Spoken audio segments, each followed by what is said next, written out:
Hello everyone, welcome back to my channel. কেমন আছেন সবাই? আশা করি সবাই খুব ভালো আছেন। আজও রোজকার দিনের মতো নতুন একটি রেসিপি নিয়ে আপনাদের সামনে হাজির হয়ে গেছি।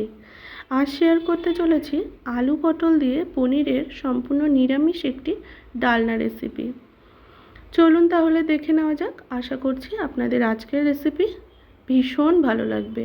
তবে রেসিপি শুরু করার আগে বলবো, যে সমস্ত বন্ধুরা আমার চ্যানেলে নতুন আছেন প্লিজ একটা লাইক দিয়ে রেসিপিটা কন্টিনিউ করবেন, এটা রিকোয়েস্ট রইল।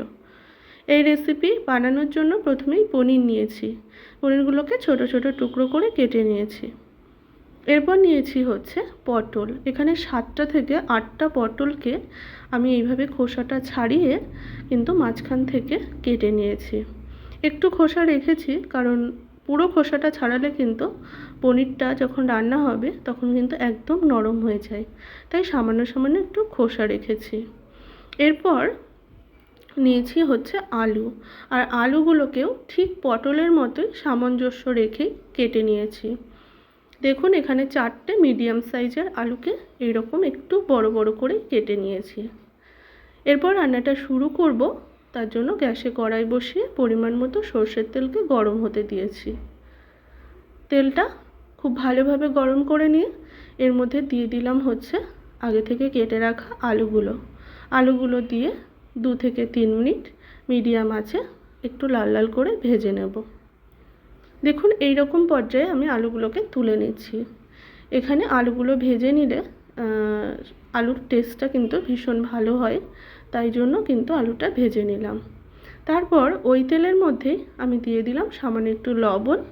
তারপর ওর মধ্যে আমি কিছুটা পনির দিয়ে প্রথমে ভেজে নেব, তারপর আবারও বাকি পনির দিয়ে পরে ভেজে নেব। তো এইভাবে আমি দুটো স্টেপে কিন্তু পনিরগুলোকে ভেজে নিচ্ছি। এভাবে উল্টে পাল্টে হালকা লাল লাল করে পনিরটাকে ভেজে নেব। পনির ভেজে নেওয়া হয়ে গেছে, তো তুলে নিলাম। পনিরটাকে ভেজে নিয়ে এর মধ্যে দিয়ে দিলাম হচ্ছে পটলগুলোকে একটু সময় নিয়ে মিডিয়াম আঁচে ভেজে নেব। পটলের ক্ষেত্রেও ওই একই, ভাজাটা যত ভালো হবে এই রান্নার টেস্টটাও কিন্তু তত বেশি ভালো হবে। কালারটা কিন্তু অল্প অল্প চলেই এসেছে, তো উল্টে পাল্টে দিলাম। দেখুন খুব ভালোভাবে ভেজে নিয়েছি। এরপর এর মধ্যে একটা মশলা অ্যাড করলাম। এখানে 2 চামচ মতো আমি আদা জিরে এবং গোলমরিচ, এখানে ওই পরিমাণটা 2 চামচ মতো হয়েছে। তো সেই মশলাটা আমি দিয়ে দিলাম, দিয়ে তার মধ্যে দিয়ে দিলাম হচ্ছে আগে থেকে ভেজে রাখা আলুগুলো। এরপর এই সমস্ত উপকরণ দিয়ে একসাথেই আমি সবগুলোকে কষিয়ে নেব, মানে আলু পটল আর মশলাটা একসাথেই কষিয়ে নেব। এই রান্নার ক্ষেত্রে কিন্তু অবশ্যই এইভাবে মশলাটাকে কষিয়ে নিতে হবে। ওই মিনিট 2 মতো ধরে আমি মশলাটাকে খুব ভালোভাবে কষিয়ে নেব, যতক্ষণ না আদার কাঁচা গন্ধটা যাচ্ছে। এরপর এর মধ্যে অ্যাড করে দিলাম হচ্ছে 2টো ছোটো মাপের টমেটোকে এইভাবে ছোট করে কেটে নিয়েছিলাম, তো সেই টমেটোটাই দিয়ে দিলাম। একই সাথে সব উপকরণকে খুব ভালোভাবে কষিয়ে নিচ্ছে। তবে টমেটোটা কিন্তু দেওয়ার সাথে সাথে একটু একটু জল বেরোনো কিন্তু শুরু হয়ে গেছে, আর তারই একই সাথে দিয়ে দিলাম হচ্ছে লবণ।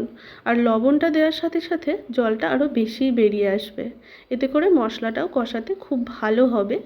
সেই জন্য আমি টমেটোটা ঠিক এই রকম সময় অ্যাড করে দিলাম। এরপর দিয়ে দিলাম হচ্ছে পরিমাণ অনুযায়ী বা 1 চামচ মতো হলুদ গুঁড়ো দিয়ে খুব ভালোভাবে আবারও কষিয়ে নেব 1 মিনিট মতো। দেখুন তেল কিন্তু খুব ভালোভাবে ছেড়ে দিয়েছে, তার মানে খুব সুন্দরভাবে কষানো এখন হয়ে গেছে। এই পর্যায়ে আমি পরিমাণ মতো জল দিয়ে দিলাম।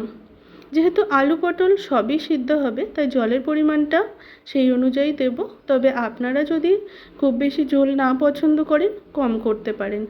এরপর 2টো চেরা কাঁচা লঙ্কা দিয়ে দিলাম, দিয়ে ঢাকা দিয়ে আমি 5 থেকে 7 মিনিট গ্যাসের ফ্লেমটাকে হাইতে দিয়ে ফুটিয়ে নিয়েছি। এখন আলু পটল খুব ভালোভাবে কিন্তু সিদ্ধ হয়ে গেছে। এরপর আমি নামিয়ে নিয়েছি একটা পাত্রে। দেখুন এরপর আবারও গ্যাসে কড়াই বসিয়ে খুব সামান্য এখানে 1 চামচ মতো সর্ষের তেল দিয়ে দিলাম। দিয়ে এর মধ্যে ফোড়নে দিলাম হচ্ছে একটা গোটা শুকনো লঙ্কা, হাফ চামচ মতো গোটা জিরে,